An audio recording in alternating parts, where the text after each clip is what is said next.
Ladies and gentlemen, welcome to the second episode of my Killing Floor Class Guide series, where I provide some basic guidelines and overviews of the 6 different classes available for use in Killing Floor. Just a quick reminder that the Killing Floor Halloween Hillbilly Horror event will be continuing on until the 7th of November, where the full game of Killing Floor and all its DLC will be available at a discount. In this episode, I'll be covering the long-range expert of the team, the Sharpshooter.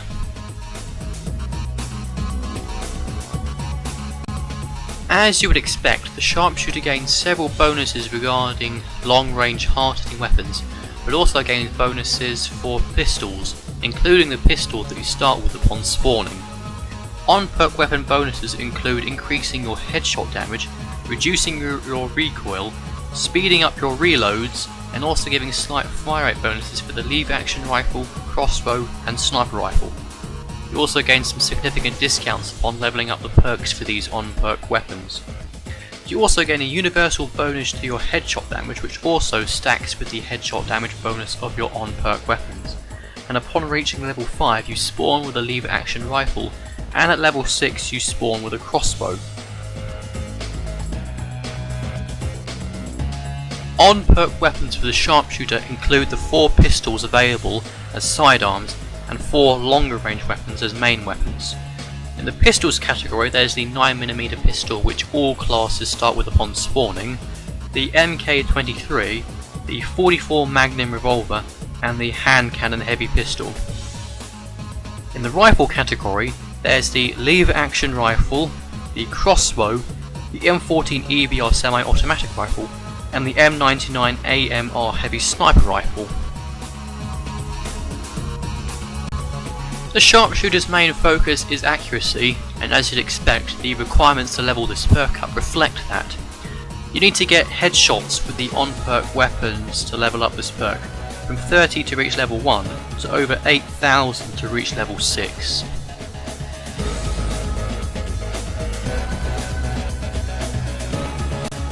So, with the statistics and weapons and gear out of the way, it's time to focus on what the Sharpshooter should and shouldn't be used for. As is the case when playing a sniper class on pretty much any game, knowledge of the map is very important. Knowing where would be the best places to hold up, where good sightlines are, and where you can expect specimens to spawn so you can get a line on them before they reach you in the team. Positioning is also important. Gaining an elevation advantage over the specimen is always good for being able to line up headshots, and you should generally be located at the back of the team, since other classes such as the support specialist and the berserker are far more adept at taking the combat on the front lines than you are, since most of your weapons are pretty much incapable of dealing with large groups of specimens in close range, unless you're very good at picking off headshots in a very short space of time.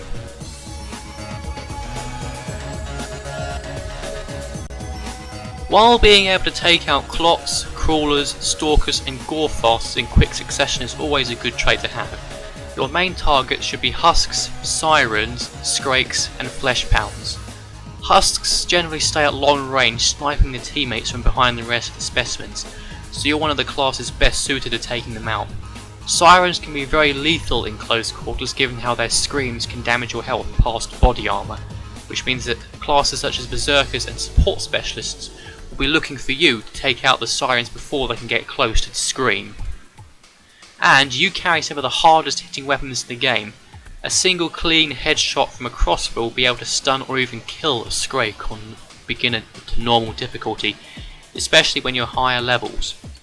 And also a single headshot from the crossbow will stun a flesh pound and deal heavy damage, although it might not be enough to kill them unless you're very high or dealt a very good shot. Regardless though, you will have dealt a lot of damage, giving the classes an easier time to kill the flesh pound before it can close in on them.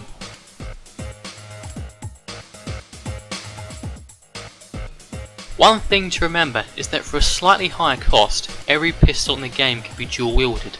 This has several advantages and drawbacks. The main advantages being that you gain double the magazine capacity, double the fire rate and double the firepower, and this gives the Sharpshooter a fighting chance in close quarters, which can certainly be a big help if you're caught unaware by a group of specimens while trying to get a bead on a larger target. The main drawbacks, however, is, apart from the slightly higher cost, you don't gain any extra ammunition capacity aside from the extra magazine, and double the fire rate may mean that you burn through your ammo a lot quicker than you would normally. Another glaring drawback is your inability to aim down the sights. Clicking the aim down the sights button will simply just bring the guns closer together, so it will be very difficult to land headshots while using dual wielding pistols, and most of your shots will no doubt go off target if you're firing wildly, wasting ammunition. Another drawback is the increased reloading time. For a high level sharpshooter this may not be a glaring issue given how they gain reload speed bonuses, but the longer reload time can certainly cost you your life if you're caught reloading and then suddenly get attacked by a large group of specimens. Several things to keep in mind, but it is pretty much personal preference to whether you dual wield, and it can certainly be an advantage to dual wield if you're on a very close quarters map, such as Bionics Lab or offices. And of course, a good high level sharpshooter is a very valuable asset to the team when taking down the Patriot. A clean headshot from a crossbow or an M99 sniper rifle will deal a hefty chunk of damage, and if the sharpshooter can coordinate their attacks with the demolitionist and the support specialist who also carry hard hitting weapons for taking down the Patriarch, you might even be able to take him down before he has a chance to retreat to heal, especially on lower difficulties.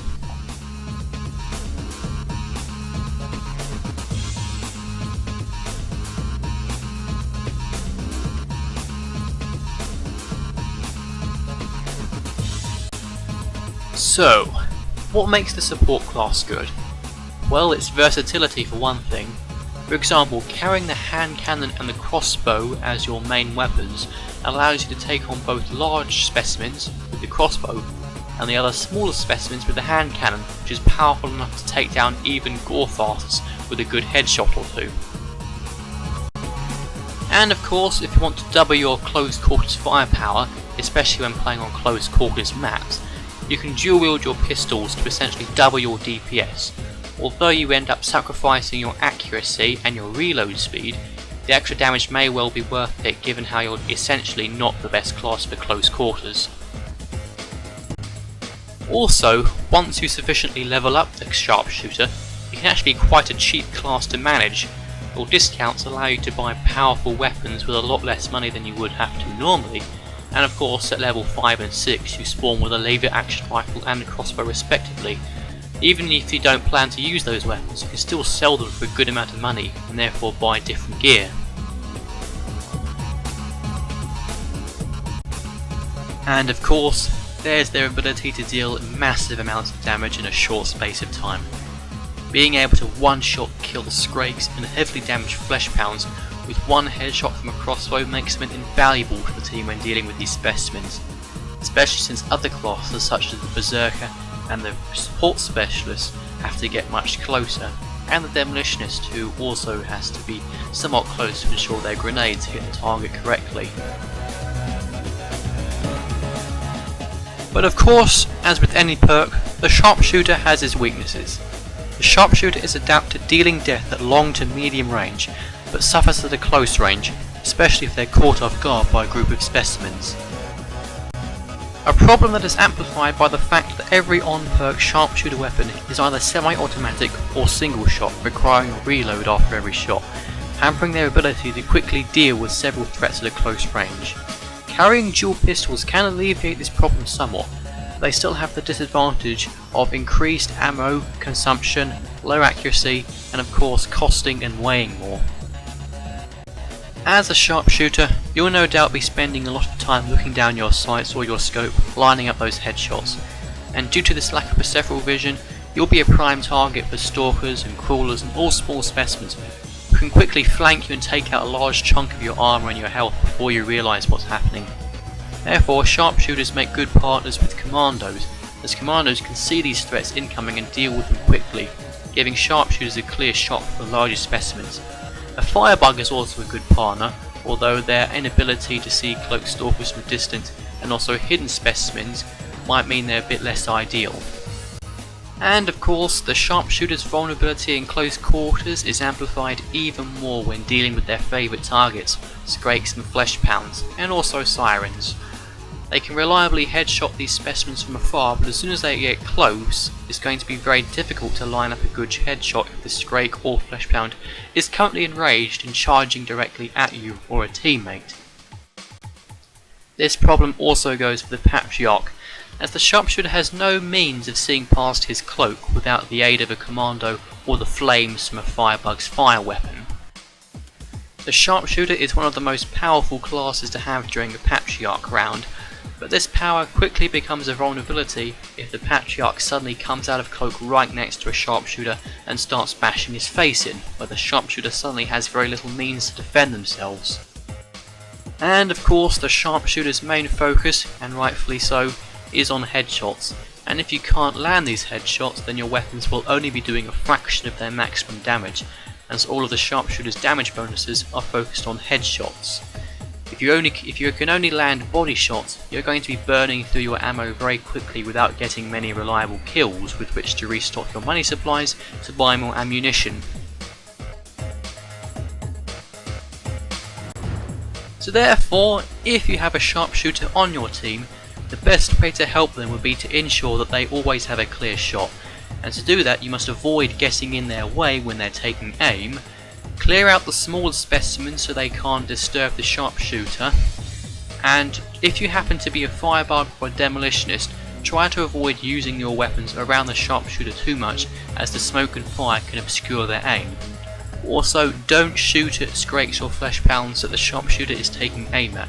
If you enrage them, then it's going to be much harder for the Sharpshooter to get a clear headshot on the Scrake or Fleshpound as it starts running. And of course you could be the target of that specimen, which could end very badly for you. So, I think that's all the basic information that you need to know about the Sharpshooter. I'm just going to give a quick summary of what we've gone through in this video as a quick recap. So the Sharpshooter is one of the best damage dealers available, capable of taking on even the strongest specimens at a distance and taking their heads off with their huge damage bonuses upon headshots. They can reliably take out husks and sirens from a distance, which other classes which are based on close combat will often struggle with, and of course they can quickly kill Scrakes and Fleshpounds before they can start attacking more vulnerable classes which don't have the weapons to take on these specimens. The Sharpshooter is also a versatile class, with an array of pistols to deal with the smaller specimens and capable of carrying bigger rifles with which to take on Scrakes and Fleshpounds, so they can deck themselves out for pretty much any situation they can find themselves in. And a high level Sharpshooter with an M99 heavy sniper rifle is gonna deal a lot of damage to the Patriarch if they can get a good headshot. But of course, despite these bonuses enhancing their ability to deal death at a distance, the Sharpshooter is vulnerable in close quarters, lacking any defensive bonuses, any dedicated close range weapons, and requiring headshots to make full use of their damage bonuses. You need to land headshots in order to make use of the Sharpshooter's damage bonuses, as body shots do not gain any bonuses in regards to damage, and landing headshots may be tricky if you're in a laggy server or you're currently being swarmed by smaller specimens while trying to get a bead on that bigger target. So you're going to need the support of another class such as a Commando or Firebug in order to clean out these smaller specimens to give you a clear shot. So I'd say that's about it. Everything you need to know about the basics of the Sharpshooter, your number one choice for damage dealing at a distance, as long as you can reliably land headshots and keep the specimens away. I sincerely thank you for watching. I hope you enjoyed and that you found this guide somewhat useful, and that you'll join me in the next guide I make. I still have 4 more classes left to cover: the Berserker, the Field Medic, the Support Specialist, and the Firebug. And beyond that I might even move on to covering the weapons in more detail of each individual class, their damage, their stats, their overall costs and use, and all of that jazz. So I'd say that about wraps everything up. Remember that you can check the Killing Floor wiki online for more detailed information. I'll put a link in the description below. And I'll see you next time. Farewell.